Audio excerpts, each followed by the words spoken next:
Hello, I'm Dilek Tuna. You're watching A News. Here are the top stories this hour. Israel and Lebanon extend ceasefire by 45 days as Washington talks conclude.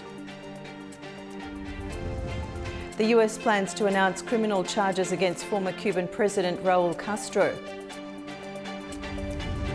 And President Zelenskyy says Russia is considering a plan to attack a NATO country from Belarus.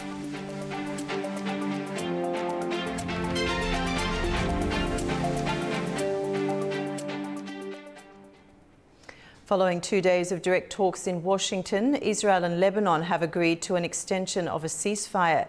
It comes as both Israel and Hezbollah continue to trade strikes. Israel and Lebanon have agreed to a 45-day extension of a ceasefire that took effect last month. The agreement follows 2 days of talks facilitated by Washington, which concluded on Friday, with both the Lebanese and Israeli delegations issuing positive statements about the meeting. In a social media post, US State Department spokesperson Tommy Pigott announced the extended truce and said the two countries would resume negotiations in June. Pigott added that a security track involving military delegations from both countries would begin at the Pentagon on May 29th. The ceasefire extension comes as Hezbollah and Israel continue to exchange fire, with hostilities concentrated in southern Lebanon, where Israeli forces occupy a self-declared security zone. Lebanese authorities say at least 6 people, including 3 paramedics, have been killed in an Israeli airstrike on Friday. Israel has intensified its air and artillery strikes in recent days, saying it is targeting Iran-backed Hezbollah fighters and infrastructure. Hezbollah has also carried out attacks on Israeli troops in Lebanon and northern Israel using rockets and drones. Lebanese authorities say the death toll from Israeli strikes has risen to nearly 3,000 since the fighting began on March 2nd. And the United States has described recent talks involving Israel and Lebanon at the State Department as productive and positive amid ongoing efforts to stabilise tensions along the border and preserve the fragile ceasefire environment. Let's bring in our guest now. Tom Gross joins us. He's a political analyst from Tel Aviv, Israel. Tom, welcome to the programme. Hello, good to be with you. So despite diplomatic engagement, we continue to see military incidents and tension on the ground. How fragile is the current ceasefire environment really at this stage? It's very fragile. I would call it a semi-ceasefire more than a ceasefire. The problem is there's a disconnect. As your correspondent just alluded to, the talks in Washington, which are going relatively well, are between the Israeli and Lebanese governments. The fighting is between Israel and the Hezbollah militia, which is not answerable to the Lebanese government. It's answerable to the Islamic regime in Tehran. It's in effect a subsidiary of the Iranian Revolutionary Guards, part of the Iranian regime. So yes, the ceasefire is going well between Israel and Lebanon. Yes, Israel and Lebanon may be on the verge of peace in future. They have no real territorial dispute or any other dispute between the Israeli state and the Lebanese state. But the problem is that Hezbollah, which at the beginning of this war was more powerful than some NATO armies. It's a massive militia which the government of Iran has poured billions of dollars into building up. That militia has fired thousands and thousands of rockets at civilians in Israel, and that's what's led Israeli troops to enter southern Lebanon to try and take on Hezbollah and dismantle their infrastructure and their rocket supplies and their rocket launchers, some of which are buried under civilian infrastructure. For example, just a few days ago, Israel discovered a massive Hezbollah rocket arsenal buried underneath a school in southern Lebanon. And to remind people, those rockets are used to fire at civilians all over northern Israel. So the ceasefire is fine between Israel and Lebanon. But Hezbollah remains a problem. And if I can add one more thing, it's a little bit like I was thinking in the way back in the Cold War. If West and East Germany had the diplomatic peace talks, it would be meaningless while the Soviet Union was still there and directing things from outside. You know, as long as the Iranian regime is in place, it's very hard to establish a long-lasting peace between Israel and Lebanon. Okay, so from Israel's perspective, Tom, what are the key security objectives in these talks with Lebanon? Well, to stop missile attacks. I mean, even last week, there were attacks that got through into northern Israel. 3 people were severely injured 2 days ago in a car park in a town in northern Israel. Thousands and thousands of rockets have been fired at Israel. The only reason there aren't more fatalities is because Israel has invested enormous amounts in missile defense and underground bomb shelters. But even now, thousands, tens of thousands of Israeli civilians can't return to their homes. To remind people, there was a UN resolution in place. And then on October 8th, 2023, one day after Hamas committed the October 7 attacks on Gaza, on southern Israel, at the orders of Iran, Hezbollah launched attacks on northern Israel, sending, in the last 3 years, tens of thousands of rockets into northern Israel. And until today, tens of thousands of Israelis have not been able to return to their homes. So Israel wants peace and security. Israel doesn't want to occupy Lebanon any more than the Lebanese state wants to occupy Israel. And indeed, I'm pretty sure that if, and it's a big if, the Iranian regime collapses, which it might as a result of the Iran-US war, then I'm pretty sure we'll quickly see Hezbollah collapse and basically become just a disarmed, normal, politicized movement rather than a militia. And I'm pretty sure that Lebanon will join the Abraham Peace Accords, and Israel and Lebanon can have a good future. There are no proper disputes between Israel and Lebanon. It's not like Israel and the Palestinians, where there is an intractable dispute about territory and land between Israelis and Palestinians. There is no such intractable dispute between Israelis and Lebanese. Tom, thank you so much for joining us. Thank you for your analysis and time today. You're welcome. Bye. An Israeli airstrike late at night in the Gaza Strip caused a large fire in a residential building in central Gaza City. Local residents and rescue services said there were multiple casualties and that people were feared trapped under the rubble. Gaza health officials said at least 7 Palestinians, including a child, were killed in the strikes, with dozens more wounded. The attack reportedly hit an apartment and a nearby vehicle. Israel said the strike targeted Izz al-Din al-Haddad, one of the commanders of Hamas' armed wing in Gaza. He's described as a key figure in the 7th October 2023 attacks, although his death has not been confirmed. Hamas has not issued an immediate response. Tensions between Washington and Havana are deepening again as reports emerge that the Trump administration is preparing criminal charges against former Cuban leader Raul Castro.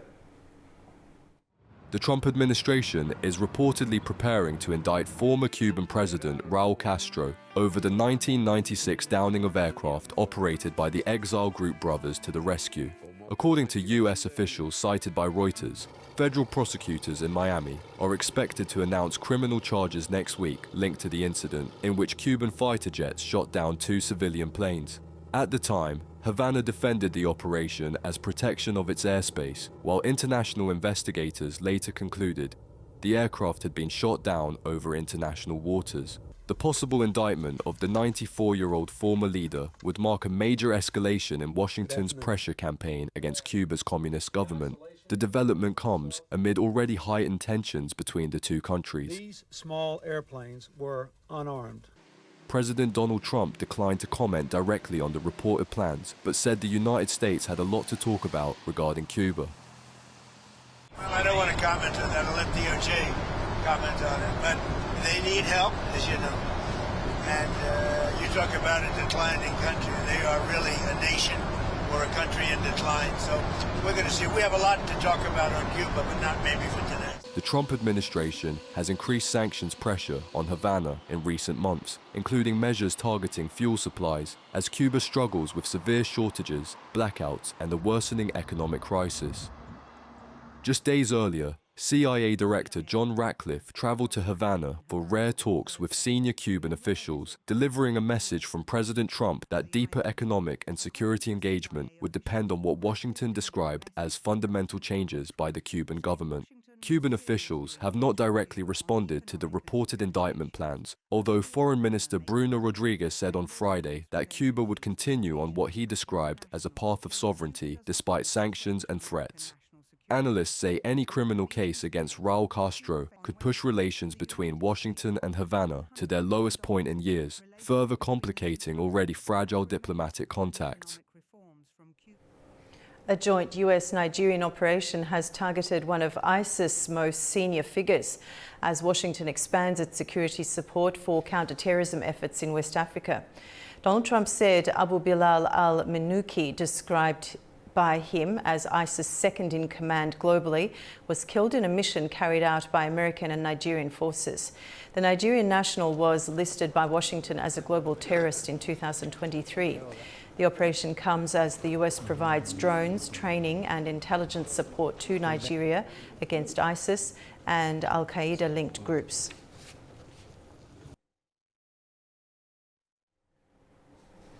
Uganda's health ministry confirmed an outbreak of the highly infectious Ebola virus, saying it involves the Bundibugyo strain. The ministry said the case was an imported infection from the Democratic Republic of Congo, with the patient dying in intensive care. Health authorities have confirmed 65 deaths out of 246 suspected cases in Congo. The Africa Centres for Disease Control and Prevention said it is convening an urgent meeting with Congo, Uganda, South Sudan and global partners to strengthen cross-border surveillance, preparedness and response efforts.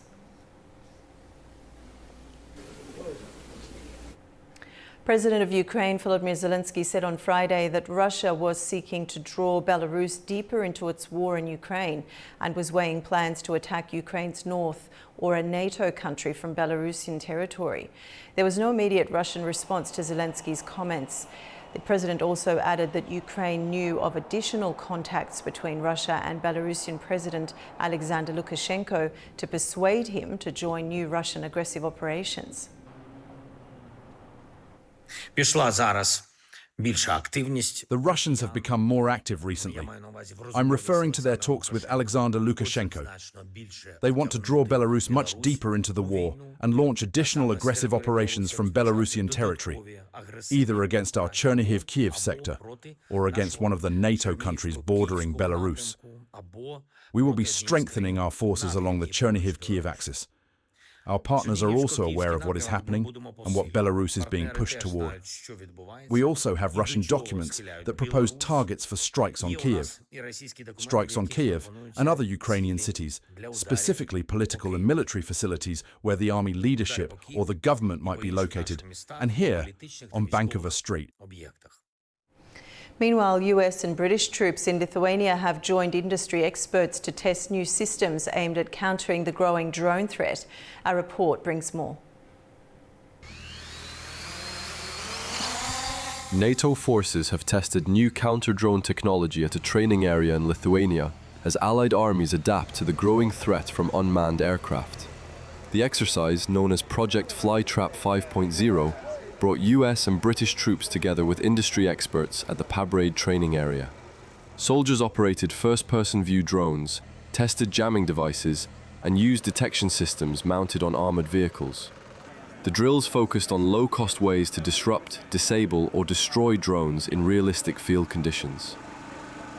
There's no one solution for counter-UAS, and instead, it really requires a multi-layered counter-UAS approach, bringing together a lot of different sensors, effectors, together to provide a holistic kind of protective array for our soldiers. King said traditional battlefield skills are becoming even more important as drones make troop movements easier to detect. soldier fundamentals still matter, and I would argue that they matter even more now. Simple things like employing camouflage, digging a fighting position, using different amounts of multispectral ways to hide yourself have become even more important as the battlefield becomes more and more transparent. The exercise also looked at how commanders handle large amounts of drone and sensor data during operations. King warned that soldiers on the ground face a growing risk of information overload, making network systems a key focus of the project. We see that for leaders on the ground, there's an increasing threat of cognitive overload, where they're seeing so much information and it's hard to understand what's important, what's not, when I should act versus when I should not. And so with that, one of the key focuses for Project Flytrap is really on our network. Results from the training are expected to help shape future counter-drone capabilities across US and allied forces. Now we'll take a look at the key stories shaping the region.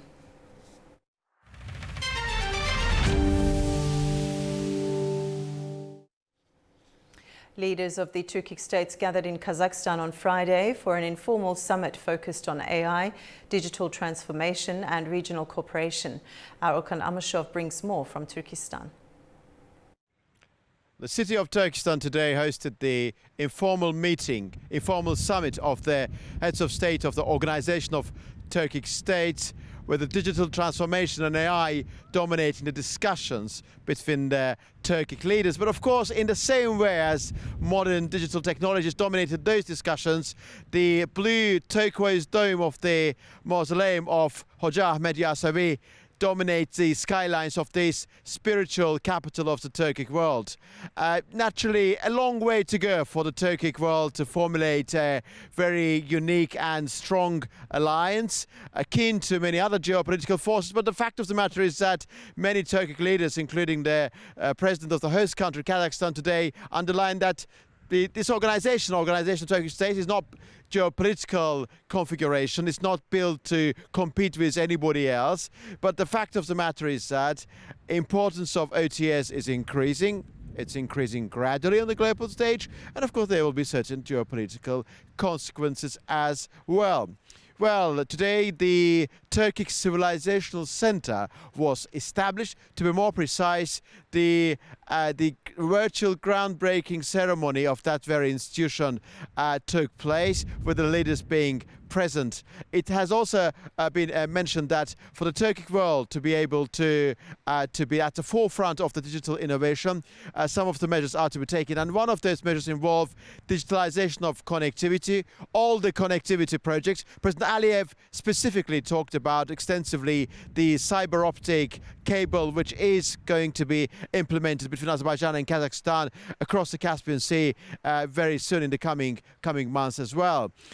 Türk devletleriyle nəqliyyat sahəsində əməkdaşlığımız genişlənir. Our interaction with the Turkic states is expanding in the transport sector.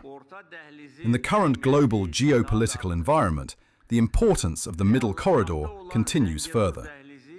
The Zangezur Corridor, which is moving toward realization, will become one of the key segments of the Middle Corridor. Customs procedures along the Middle Corridor are undergoing simplification. The e-permit system, developed within the framework of the Organization of Turkic States, enables the operative issuance of electronic permits.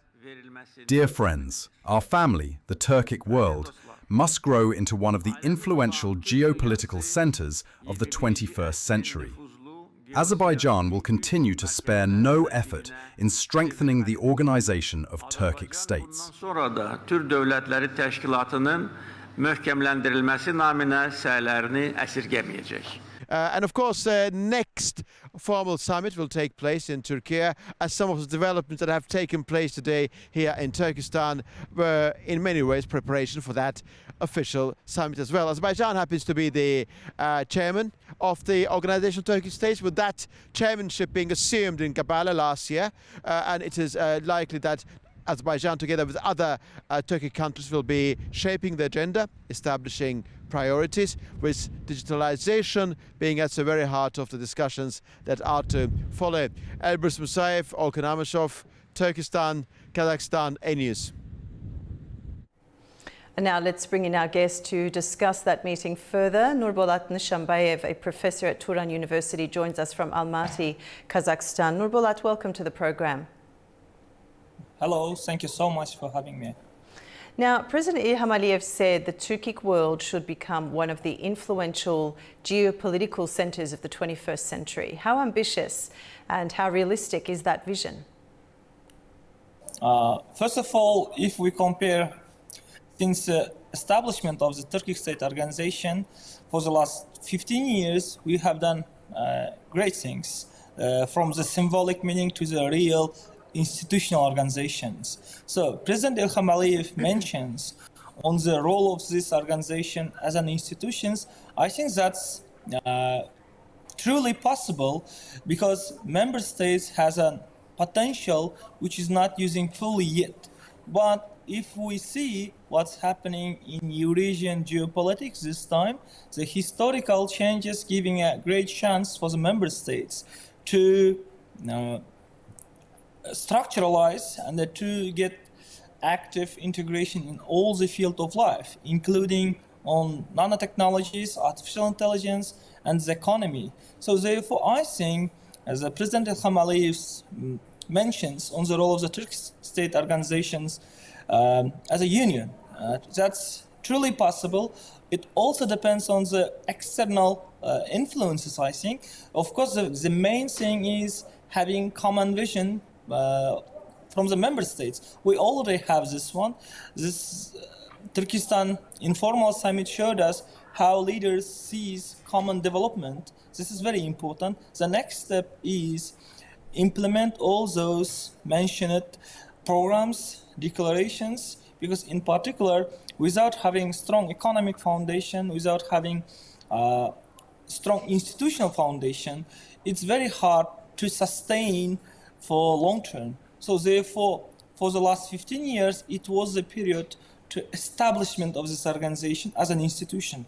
From now, I think it's time to implement all these kind of ideas in practice. Okay, and President Aliyev also described the Zangezur corridor as potentially becoming a key segment of the middle corridor. How transformative could that project be regionally if realized? So without connectivity issues, we can't implement fully all the potential of the Turkic state organization's member states projects. So when it comes to the middle corridor, this is key aspects. So one of the positive things what we have seen in the last couple of years, the Zangezur corridors is opening up, and it gives a new boost for the middle corridor projects. Because if you look at the map, so Central Asian countries, South Caucasus and Turkey, these countries, they should have direct and sustainable roads, sea roads, land roads. So in this regard, the role of the Zangezur corridors, it makes even more stronger, because these roads will become not only the main roads of the Turkic state organization, but it will be symbolic bridge between China and Europe. Because last year, in 2025, we have seen 85% of the trade turnover pass by Kazakhstan from China to Europe. I think if we implement this project, middle corridors, for longer, and if we remove all the barriers and if we make it sustainable, it will become one of the key trade routes from China to Europe, which makes one of the trade hubs in Central Eurasia. Okay, Professor Nurbolat, thank you so much for joining us on the program today. I appreciate your time and insight. Thank you so much for having me. Experts are meeting in Baku as part of a pre-World Urban Forum event focused on sustainable urban development. The conference looks at how education, skills and innovation can strengthen cities and support long-term urban growth. Baku is hosting a major international conference on sustainable urban development, focusing on how human capital can shape the cities of the future. The conference, jointly organised by Baku State University and the State Committee on Urban Planning and Architecture of Azerbaijan, brings together policymakers, academics and international experts as part of Baku Urban Planning Week 2026. The discussions are set against the wider framework of the World Urban Forum, which experts say is turning urban challenges into opportunities for more sustainable cities. What the World Urban Forum brings is knowledge, is opportunities for looking at the urban issues, not only at issues, but as opportunities for the future, to build cities that are more resilient, that are more inclusive, that provide more opportunities to the people and to the youth and to everyone, most importantly. Experts say rapid urbanization is now one of the defining global trends, with cities facing growing pressure on housing and infrastructure. As you know, that more than half of populations of the world is living in urban areas, and in the next 50 years the world is going to be urban. As you know, the WUF 13 topic is mostly about housing, and I believe that based on this WUF 13 we will come up with a certain type of the policy recommendations how to make the housing in the world not only affordable but also resilient and more people-oriented. In this context, the focus is on sharing experience and strengthening international cooperation in urban development. We think that in coming years we will be able to fill some gaps in this area. Azerbaijan has a great potential and also very interesting experience in this area that can display and to share this experience with regional countries as well as at international level. Thank you. The event features panel discussions on how cities can better prepare for future challenges through education, innovation and cross-sector cooperation. Key topics include climate resilience, affordable housing, digital transformation, AI in urban governance and strengthening institutional frameworks. That's the news for this hour. Stay tuned to A News for all the latest updates.